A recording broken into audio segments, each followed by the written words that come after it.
السلام على سيد الأنبياء والمرسلين وعلى آله وأصحابه وعلماء أمته أجمعين.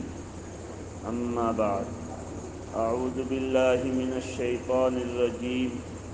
بسم الله الرحمن الرحيم. الرحمن علم القرآن خلق الإنسان. وقال النبي صلى الله عليه وسلم خيركم من تعلم القرآن وعلمه او كما قال صلی اللہ تعالی علیہ وسلم. معزز و مکرم علماء کرام، مربیان نظام، دینی بھائیوں، دوستوں، بزرگوں اور عزیز بچوں، الحمدللہ آج ہم سب ایک مبارک جگہ میں، مبارک مدرسے میں جمع ہیں. یہ مدرسہ حضرت اقدس شیخ زکریا صاحب نور اللہ مرقدہ کے نام پر ہے، اور اس پورے علاقے میں حضرت شیخ زکریا صاحب نور اللہ مرقدہ کے جلیل القدر خلیفہ، ہمارے اس علاقے کے بزرگ شخصیت قطب الارشاد حضرت مولانا منور حسین صاحب نور اللہ مرقدہ کے فیوض جاری اور ساری ہے، اور حضرت کی برکت سے الحمدللہ بہادر گنج میں دارالعلوم بہادر گنج قائم ہے. حضرت کے تربیت یافتہ اور یادگار نمونے اسلاف بقیت السلف حضرت اقدس مولانا انوار عالم صاحب ناظم عمومی دارالعلوم بہادر گنج بھی اس علاقے میں تشریف لاتے ہیں. حضرت کے فیوض و برکات ہیں. انہی حضرات کی اور حضرت ناظم صاحب اور دارالعلوم بہادر گنج کا فیض الحمدللہ کی شکل میں یہ ادارہ آج آپ دیکھ رہے ہیں. آپ اپنے علاقے میں ایک جید عالم دین، قوم و ملت کا درد اپنے سینے میں رکھنے والے حضرت مفتی ادریس صاحب کو دیکھ رہے ہیں. ہم سب وہیں کے پروردہ اور وہیں کے تربیت یافتہ ہیں. الحمدللہ اس مبارک جگہ میں اللہ نے ہمیں بیٹھنے کا موقع دیا. یہ ایک مبارک مدرسہ ہے. آپ سوچئے کہ اس لاک ڈاؤن کے زمانے میں جبکہ کتنے ایسے طلباء جو 20 پارے 25 پارے حفظ مکمل کر کے، بعض ایسے طلباء جو عربی پنجم ششم یعنی مولوی تک کے قریب پہنچ کر انہوں نے راستہ بدل لیا. لاک ڈاؤن کی وجہ سے عجیب افراتفری کا ہر طرف ماحول ہو گیا. ان مشکل حالات میں، مشکل گھڑیوں میں اس مدرسے سے جو ہے 11 طلباء الحمدللہ حافظ قرآن بنے. اور اس سے بڑی خوشی کی بات یہ ہے کہ اس مبارک مدرسے کے ماتحت میں مکاتب بھی چلتے ہیں، اور مکتب سے بچہ اور بچی حافظ قرآن بن رہے ہیں. یہ تو ہر مدرسے میں ہونا چاہیے یہ نظام، اور علاقے کے تمام مدارس مساجد والوں اور مکاتب والوں کو جو ہے اپنے مکتبوں کو مدرسے سے جوڑنا چاہیے. مدرسے والوں کو بھی جو ہے علاقے کے مکاتب کو اپنے ساتھ جوڑ لینا چاہیے. تو اس صورت میں تعلیم بھی اچھی ہوگی، اور مکتب ایسا بابرکت مدرسہ جیسا بن جائے گا کہ جس مکتب میں عام طور سے ناظرہ بھی ہمارے علاقے میں مکمل نہیں ہو پاتا ہے، ان مکاتب میں بچے حافظ قرآن بنیں گے، بچیاں حافظ قرآن بنیں گی. تو یہ الحمدللہ بڑی خوشائن بات اور خوشی کی بات. اور ساتھ ساتھ یہ اسی مدرسے کا ایک طرح کا امتیاز ہے کہ الحمدللہ مدرسے کے مکتب سے حافظ قرآن بن کر بچے نکل رہے ہیں. میں اپنے پورے علاقے میں کہیں پر ایسا نہیں دیکھا۔ ایسا تو ہے کہ مدرسے سے کچھ جگہوں میں مکاتب جڑے ہوئے ہیں، لیکن مکتب میں بھی بچہ حافظ قرآن بن گیا ہو، ایسا پہلی بار دیکھا۔ اللہم زد فزد، اللہ مزید ترقیات سے نوازے۔ اسی طرح مفتی صاحب نے جیسا کہ آپ کو بتایا کہ لاک ڈاؤن کے زمانے میں بھی کچھ نہ کچھ تعلیم کا، پڑھائی کا نظام چلا اور اساتذہ کرام کو تنخواہیں بھی دی گئی۔ ظاہر ہے یہ علماء یا اساتذہ کرام اپنے آپ کو مدارس کے لیے وقف کر رکھیں گے۔ اس لیے اگر لاک ڈاؤن کے 2-2.5 سال کے وقفہ میں ان کی تنخواہیں بند کر دی جاتی تو یہ بھی لائن بدل لیتے، دکان کھول لیتے، جو ہے کاروبار میں لگ جاتے، کھیتی باڑی میں لگ جاتے۔ اب ظاہر ہے ایسا تو ہوگا نہیں کہ ایک آدمی ایک دکان کرایہ پر لے کر دکان شروع کرے اور پھر مدرسہ کھلے تو دکان بند کر کے آ جائے۔ چنانچہ ایسا ہوا کہ بعض بڑے مدرسوں کے اساتذہ کرام کو وہاں کے انتظامیہ نے لاک ڈاؤن کے زمانے میں پوچھا بھی نہیں، ان سے کی خبر خیریت بھی معلوم نہیں کی، تو وہ لائن بدل لی، دکانداری شروع کر دیے۔ اور یاد رکھیے یہ علماء کرام کم تنخواہوں میں جو مدرسے میں پڑھے رہتے ہیں، آپ کے بچوں کو پڑھاتے رہتے ہیں، آپ کے بچوں کو انسان بناتے ہیں، اگر یہ اس مشغلہ کو اور عظیم مشغلہ کو چھوڑ دیے تو صرف یہی اس کے ذمہ دار اور گنہگار نہیں ہوں گے، پوری قوم اس کے لیے ذمہ دار ہوگی۔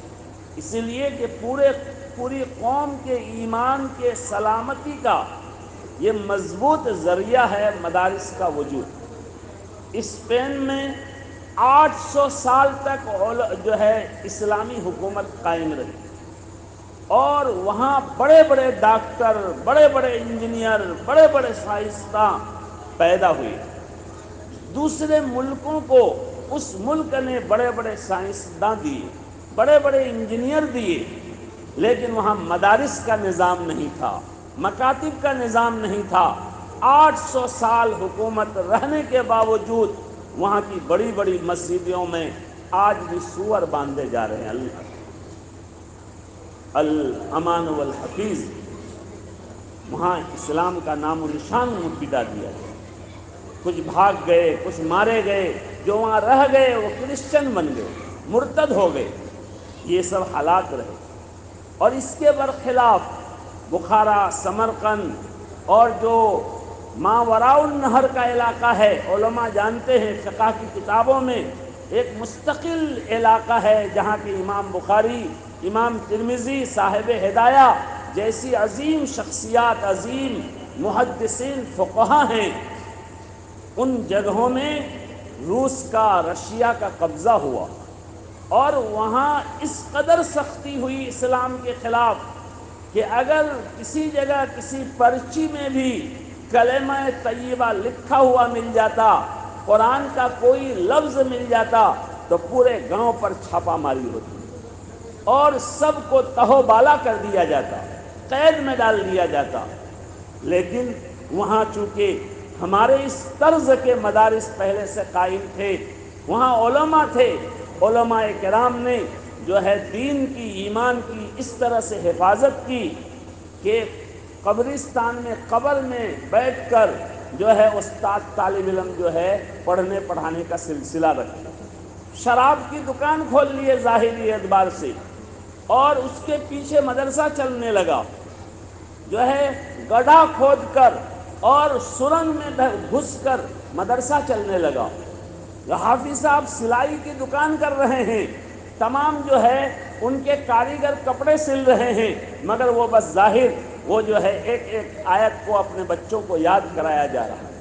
چنانچہ ہمارے اکابر علماء اس ملک کا جب بعد میں دورہ کیے، اس ملک کے آزاد ہونے کے بعد، تو ایسے واقعات نظر آئے کہ ایک آدمی قرآن کا مکمل حافظ، لیکن ان کو جب قرآن دے کے کہا گیا کہ پڑھیے تو ان کو ایک لفظ بھی پڑھنا نہیں آتا، انہوں نے کبھی قرآن دیکھا ہی نہیں، وہ اندھے حافظ کی طرح مکمل قرآن ایک ایک آیت انہوں نے صرف حفظ کیا۔ چنانچہ ہمارے بزرگوں میں پیر ذوالفقار صاحب اس وقت بہت بڑے بزرگ ہیں، ان کی کتاب از لاہور تا خاک بخارا و سمرقند، اس میں بہت سارے حالات وہاں کے ہیں۔ تو میرے بھائیو دوستو بزرگوں، یہ مدارس یہ قوم کی امانت ہے، یہ دین کی حفاظت کے قلعے ہیں۔ ان مدارس کی حفاظت، ان مدارس کی ذمہ داری، ان مدارس میں پڑھانے والے اساتذہ، پڑھنے والے طلبہ کی ذمہ داری پوری قوم پر۔ یہ عام طور سے لوگ کہتے ہیں کہ طلبہ مہمانان رسول ہیں۔ ایک اعتبار سے تو یہ بہت اچھا لقب ہے، مگر ایک اعتبار سے یہ ہم اپنے بوجھ کو ہلکا کرنے کے لیے صرف مہمان رسول کہہ کے نکل جاتے ہیں کہ چلو یہ اللہ کے رسول کے مہمان ہیں، ہماری کیا ذمہ داری۔ ہم اگر مہمان رسول کے ساتھ خیر خواہی کریں گے تو اللہ کے رسول خوش ہوں گے، لیکن ذمہ داری بہرحال ہم پر نہیں ہے۔ اصل میں یہ طلبہ مہمانان رسول نہیں ہیں، اصل میں مہمانان مسلمین ہیں۔ حدیثوں میں ان طلبہ کو ضیوف المسلمین کہا گیا۔ اللہ کے نبی صلی اللہ علیہ وسلم کی مسجد نبوی میں جو صفہ مدرسہ چلتا تھا، آج بھی جو حجاج عمرہ کرنے والے وہاں جاتے ہیں دیکھے ہوں گے کہ روض اقدس کے پیچھے کے طرف ایک چبوترا بنا ہوا ہے، اسی کے ارد گرد کا علاقہ یہ مدرسہ تھا۔ وہاں 200 250 اور بسا اوقات 800 900 تک کے طلبہ رہتے تھے۔ ان طلبہ کی کفالت تمام مسلمانوں پر تھی۔ صحابہ کرام 2 4 کر کے اپنے گھر میں لے جا کر کھانا کھلاتے۔ صحابی کا اگر جو ہے درخت میں پھل لگتا، کھجور کی کھیتی ہوتی، کھجور کے پھل لگتے تو کھجور کا گچھا لا کر جو ہے لٹکا دیا جاتا، وہ پکتے رہتا، گرتے رہتا، طلبہ کھاتے رہتے۔ تو یہ طلبہ ضیوف المسلمین ہیں، تمام مسلمانوں کے مہمان ہیں۔ ان طلبہ اور علماء کا خیال کرنا، لحاظ کرنا، ان کی ضرورتوں کی فکر کرنا، یہ ہم سب کی ذمہ داری ہے۔ پہلے اسلامی حکومتیں تھیں تو وہاں مستقل وظائف دیے جاتے تھے، مگر اسلامی مملکت میں بیت المال میں جو پیسہ ہوتا وہ عام مسلمانوں کا دیا ہوا پیسہ ہوتا۔ اب بیت المال کا نظام نہیں، اسلامی مملکت حکومت کا نظام نہیں ہے کہ بیت المال میں لوگ پیسے جمع کریں، تو اب ڈائریکٹ لوگوں کے جیب پر ذمہ داری آ گئی مدارس کو چلانے کی۔ اسی لیے یہ مدرسہ کسی فرد کا نہیں ہے، کسی ایک آدمی کی ذمہ داری نہیں ہے، آپ سب کی ذمہ داری ہے کہ اس مدرسے کو اور تمام دینی مدارس کو آپ ترقی دینے کی فکر کریں۔ ان مدارس میں جو طلبہ پڑھتے ہیں ان کو آپ ایسا ہی مہمان سمجھیں جیسا اپنے داماد کو مہمان سمجھتے ہیں، اور خدا کی قسم داماد جتنا قیمتی مہمان ہے، آپ کا نیا دلہا بھائی جتنا قیمتی مہمان ہے، اس سے بہت زیادہ قیمتی مہمان یہ جو ہے طلبہ عزیز ہیں۔ یہ آپ کی آخرت بنانے والے ہیں، یہ آپ کو اللہ کے یہاں سرخ روح کرانے والے ہیں۔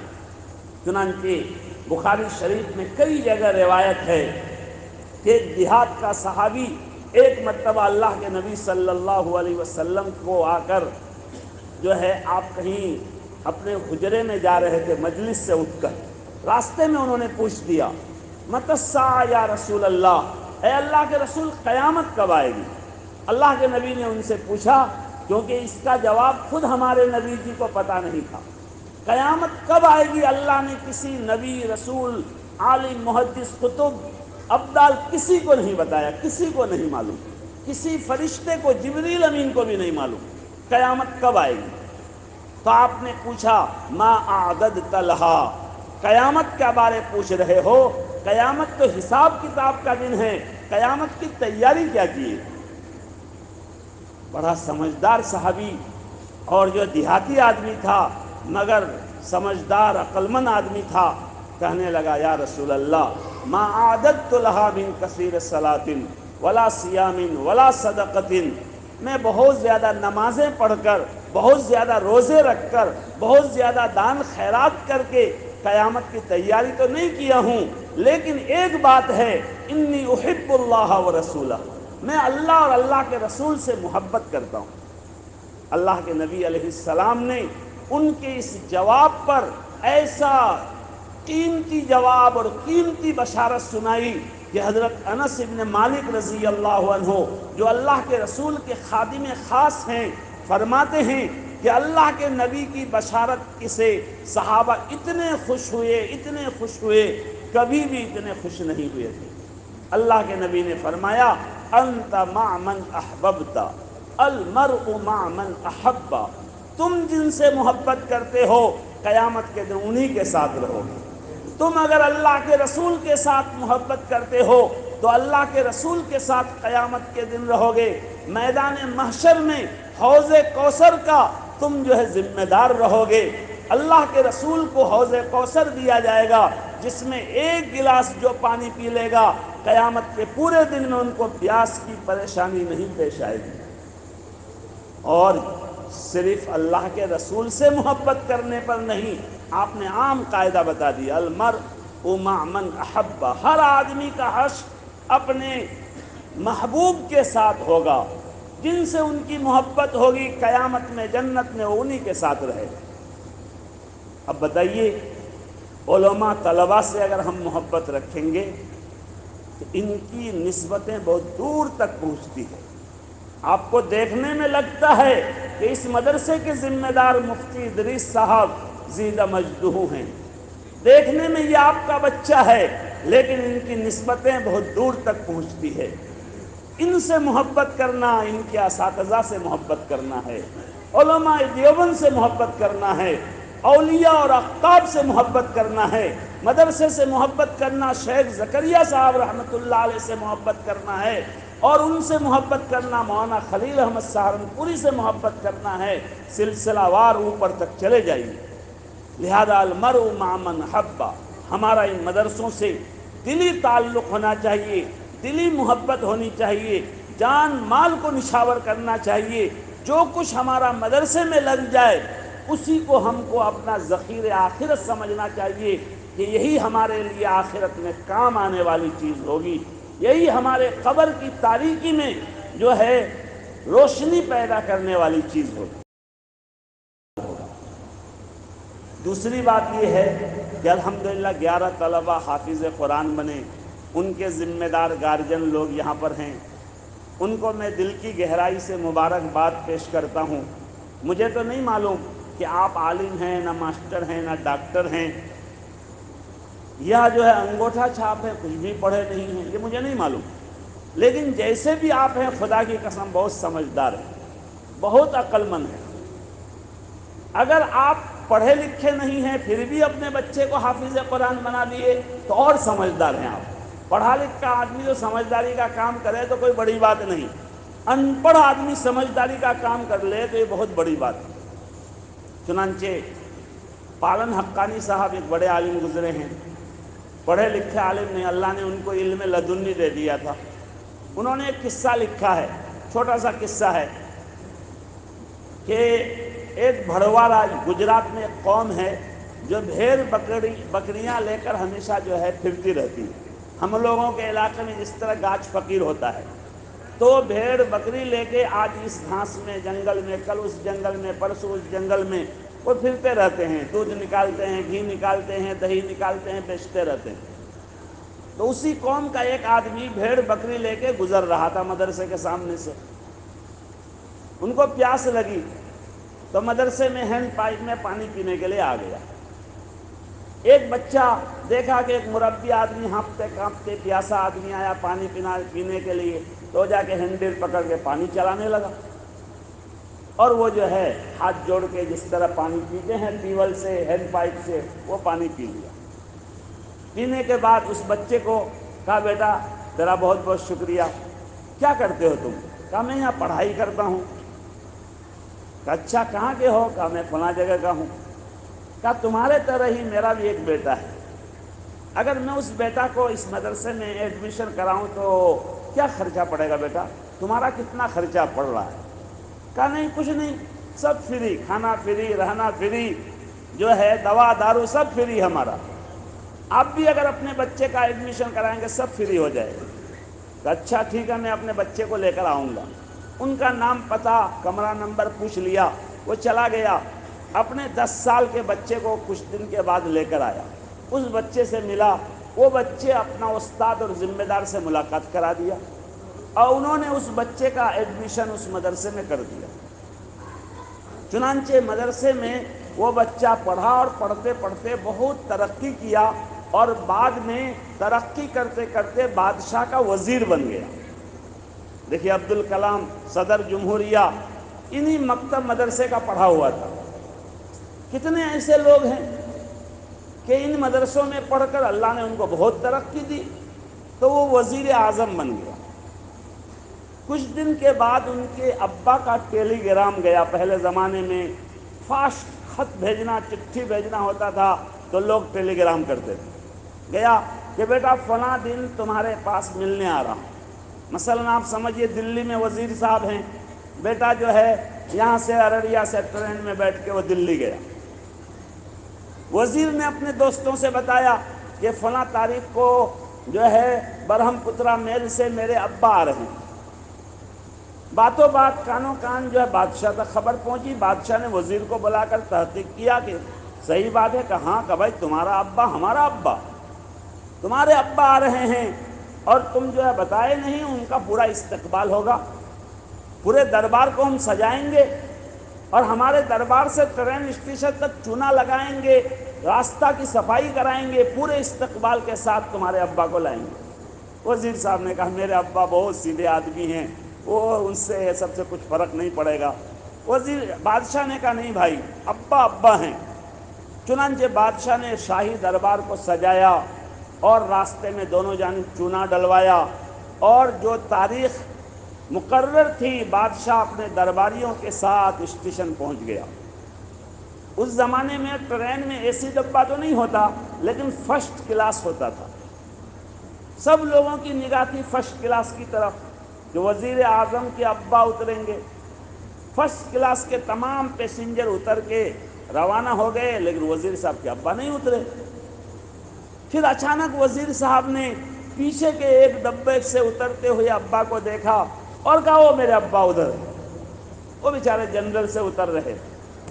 خیر جب وہ ٹرین سے اتر رہے تھے تو لاٹھی ان کے کندھے میں جو ہے اس طرح سے وہ لٹکا لیا تھا، اور اس لاٹھی کے اس طرف جو ہے چپل لٹکا لیا تھا، اور اس طرف جھولا لٹکا لیا تھا، جیسا کہ آج بھی ہمارے بعض مربی دیہات میں ایسا کرتے ہیں۔ اسی طرح اترا۔ چنانچہ وزیر صاحب نے بادشاہ سلامت سے کہا، بادشاہ نے کی زبان سے نکل گیا کہ ارے یہ تو بہت بیوقوف معلوم ہو رہے ہیں۔ وزیر نے کہا اس کا جواب میں بعد میں دوں گا۔ دوڑ کے گیا، اپنے ابا کا جو ہے تھیلا پکڑا، چپل لاٹھی سے اتار کے پاؤں میں پہنا دیا، اور بڑے اعزاز اکرام کے ساتھ ان کو جو ہے اپنے دربار میں وہ لوگ لے گئے۔ بعد میں وزیر صاحب نے بادشاہ سے کہا کہ بادشاہ سلامت، اسٹیشن میں آپ نے مجھے ایک ایسی بات کہی، مجھے بڑی چوٹ لگی۔ آپ نے کیسے کہہ دیا کہ میرے ابا کو کہ بہت بیوقوف آدمی ہیں؟ بادشاہ نے کہا معاف کرنا، میری زبان سے نکل گیا تھا۔ اصل میں تمہارے ابا جو ہے چپل کو پاؤں میں پہننے کے بجائے جو کندھے پر سوار رکھے تھے، اور ان کی جو شکل تھی کہ جو ہے تھیلا ڈنڈا میں، لنگی ایک اس کندھے میں، اور جو ہے ایک چادر اس کندھے میں، اس شکل کو دیکھ کر میری زبان سے نکل گیا۔ وزیر صاحب نے بادشاہ صاحب سے کہا بادشاہ صاحب آپ بادشاہ ہیں، آپ کو سمجھنا چاہیے میرے ابا کتنے عقل مند، کتنے سمجھدار ہیں کہ وہ اس حالت میں ہونے کے باوجود مجھے انہوں نے ایسی تعلیم دی کہ آج میں آپ کا وزیر بن گیا۔ تو بیوقوف ہیں یا عقل مند؟ ہاں اگر آپ کو کہنا تھا تو میرے دادا کو بیوقوف کہتے۔ میرے دادا بیچارے بیوقوف تھے، انہوں نے میرے ابا کو ایسی تعلیم اور تربیت دی تھی کہ وہ جو ہے جوتا پاؤں میں پہننے کے بجائے کندھے میں لٹکا رکھے تھے۔ تو میرے دادا بیوقوف یقیناً تھے، میرے ابا تو بہت عقل مند تھے۔ اس لیے جو لوگ اپنے بچوں کو حافظ قرآن بنائے ہیں وہ چاہے ان پڑھ ہوں، خدا کی قسم وہ بڑے عقل مند لوگ ہیں۔ انہوں نے اپنی آخرت سدھار لی، دنیا میں بھی انہوں نے عزت کما لی، آخرت میں بھی سرخروئی کامیابی انہوں نے حاصل کر لی۔ اس لیے وہ اس سمجھداری کا بھی ثبوت دیں۔ اب وہ حافظ قرآن کے ابا بن گئے، حافظ قرآن کے بھائی بن گئے، اب اس بچے کو آگے کی تعلیم بھی دیں اور خود بھی نماز روزے کی پابندی کریں، خود بھی اپنے چہرے کو اس طرح سے جو ہے نبوی طریقے کے مطابق بنائیں کہ وہاں جو تاج ملنے والا ہے اس تاج میں کوئی رکاوٹ پیدا نہ ہو۔ حدیث میں آتا ہے حافظ قرآن کے ماں باپ کو میدان محشر میں اللہ تعالیٰ اتنا شاندار روشن منور تاج پہنائیں گے کہ اگر سورج کو آ کے لا کے یہاں لٹکا دیا جائے کمرے میں ایک بند مکان میں تو سورج کی کتنی روشنی ہوگی، اس سے زیادہ روشن تاج اللہ حافظ قرآن کے ماں باپ کو پہنائیں گے۔ مگر بتائیے حافظ قرآن کا ماں باپ کا اگر جو ہے ماں باپ اگر دربندہ ہو، داڑھی ہی نہیں ہے، تو ہو سکتا ہے یہی چیز ان کے لیے معنی بن جائے۔ ایک حدیث میں ہے اللہ کے نبی کے ایک خادم نے اللہ کے نبی سے جو ہے ایک درخواست کی تھی۔ ایک مرتبہ آپ بہت خوش ہو کر فرمائے کہ ربیہ جو مانگنا ہے مانگو۔ انہوں نے کہا یا رسول اللہ انی اسألک مرافقتک فی الجنہ، جنت میں آپ کے ساتھ رہنے کا میں سوال کرتا ہوں کہ جنت میں مجھے آپ کے ساتھ جگہ ملے۔ اللہ کے نبی نے فرمایا او غیر ذالک یا ربیہ، اے ربیہ اس کے علاوہ کچھ اور مانگ لو۔ انہوں نے کہا ہی یا رسول اللہ، مجھے تو بس یہی چاہیے، مجھے اور کچھ نہیں چاہیے۔ خدا کی قسم اللہ کے نبی علیہ السلام سے اس وقت وہ اگر احد پہاڑ کو سونا بنانے کے لیے کہتا تو اللہ کے نبی سونا بنا دیتے، دنیا کی دولت عزت حشمت اگر وہ مانگتا دے دیتے، لیکن انہوں نے کہا نہیں، جنت میں آپ کا ساتھ مجھے رہنا ہے۔ تو اللہ کے نبی نے فرمایا اگر یہی تمہارا سوال ہے تو اعنی علی ذالک بکثرۃ السجود، میری مدد کرنا، خوب سجدے کر کے خوب نمازیں پڑھو تاکہ تمہاری سفارش میں کروں تو سفارش قبول بھی ہو جائے۔ آپ یوں سمجھیے، میں مولانا سے کہا کہ دیکھیے اس کونا میں ایک حضرت بیٹھے ہیں بزرگ آدمی، ان کو یہاں لے آئیے، تو میری سفارش مان لیں گے۔ کیوں کہ میری سفارش ایسے آدمی کے بارے میں ہوئی کہ ان کے اندر بھی اس سفارش کو جو ہے نافذ کرنے کی اہلیت صلاحیت ہے۔ لیکن ایک آدمی شرابی مداری جو ہے بالکل باہر آ کے کھڑا ہے اور میں کہوں مولانا وہ بیچارہ جو ہے کچھ بھی ہے، ہمارا تو انسان بھائی ہے، مسلمان ہے، ان کو یہاں لا کے کرسی پر بیٹھائیے، تو مولانا مفتی صاحب سوچیں کیا کر رہے ہیں، ادھر ادھر ہو جائیں گے، میں زیادہ اصرار کروں گا تو چہرہ چھپا لیں گے، کیونکہ جو جس کے بارے سفارش کر رہا ہوں ان میں بھی جو کچھ اہلیت ہونی چاہیے، تو تاج پہننے کے لیے خود کو بھی کچھ نہ کچھ تیار رکھنا پڑے۔ اور جو لوگ ابھی تک اپنی اولاد کو دینی تعلیم میں نہیں دیے ہیں، حافظ عالم نہیں بنا رہے ہیں، ان کو بھی چاہیے کہ جو ہے اپنے بچوں کو اسکول کی بھی تعلیم دیں، انجینئر بنائیں، ڈاکٹر بنائیں، بالسٹر بنائیں، مگر ایک آدھ کو کم سے کم حافظ عالم ہوں۔ ہماری قوم کے بچے ہر لائن میں ہوں، لیکن یہ سب دنیا کی ہی ضرورت کی چیز ہے، اور بچہ حافظ عالم بن جائے تو دنیا بھی خوشحال، آخرت بھی جو ہے کامیاب۔ چنانچہ لوگ کہتے ہیں کہ مولوی بہت کھاتا ہے، لوگوں کا الزام ہے ہم لوگ کم کھائیں زیادہ کھائیں پھر بھی بدنام، یہ کہتے ہیں لوگ۔ معلوم ہوا کہ دنیا میں ایسا نہیں ہے کہ حافظ عالم بنے گا تو کھائے گا کیسے۔ بعض لوگ کہتے ہیں آپ لوگ بہت کھاتے ہیں، اور کہا جائے کہ آپ اپنا بچہ دیجئے پھر وہ بھی بہت کھائے گا، کہا نہیں پھر بچہ کھائے گا کیسے، عجیب بات ہے۔ تو اسی لیے الحمدللہ دنیا بھی عزت کی گزرے گی، بہترین کھانے جو ہے ان کے لیے اللہ کی طرف سے مہیا ہوں گے، اور آخرت میں بھی کامیابی ملے گی۔ اسی لیے لاک ڈاؤن کی وجہ سے بہت ساری جگہوں میں مدارس میں بچے کم ہو گئے، ہر مدرسہ میں بچہ کم ہے، کہ بولے لاک ڈاؤن کی وجہ سے بچہ نہیں آ پایا تو کہیں نہ کہیں تو جانا چاہیے، ہر جگہ کم ہے، علاقے کے مدرسوں میں بھی کم ہے، باہر بھی کم ہے، تو بچے گئے کہاں، بچے بگڑ گئے، لائن بدل لی۔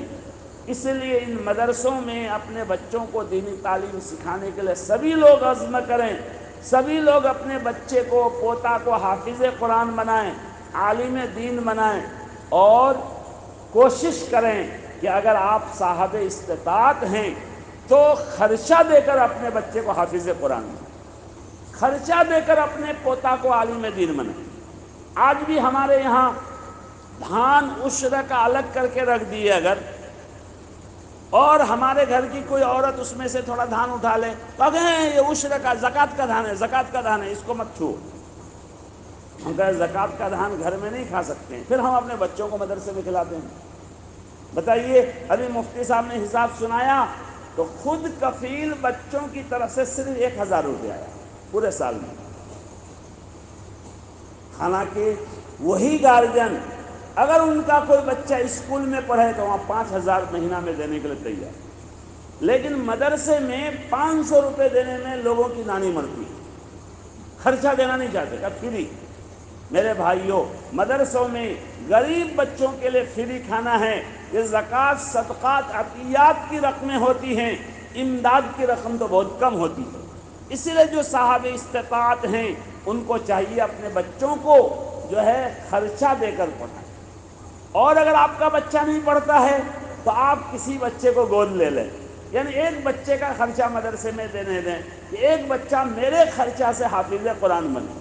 پوچھ لیں، پہلے زمانے میں ہمارے جن پرانے مدرسوں کو دیکھیں گے جاگیر پر مدرسہ چلتا تھا، گاؤں والے ٹفن دیتے تھے، آج ان کے گھر سے، کل ان کے گھر سے، پرسوں ان کے گھر سے۔ اس زمانے میں پیسہ دینا مشکل تھا، کھانا دینا آسان تھا، اور آج کھانا دینا مشکل ہو گیا، پیسہ دینا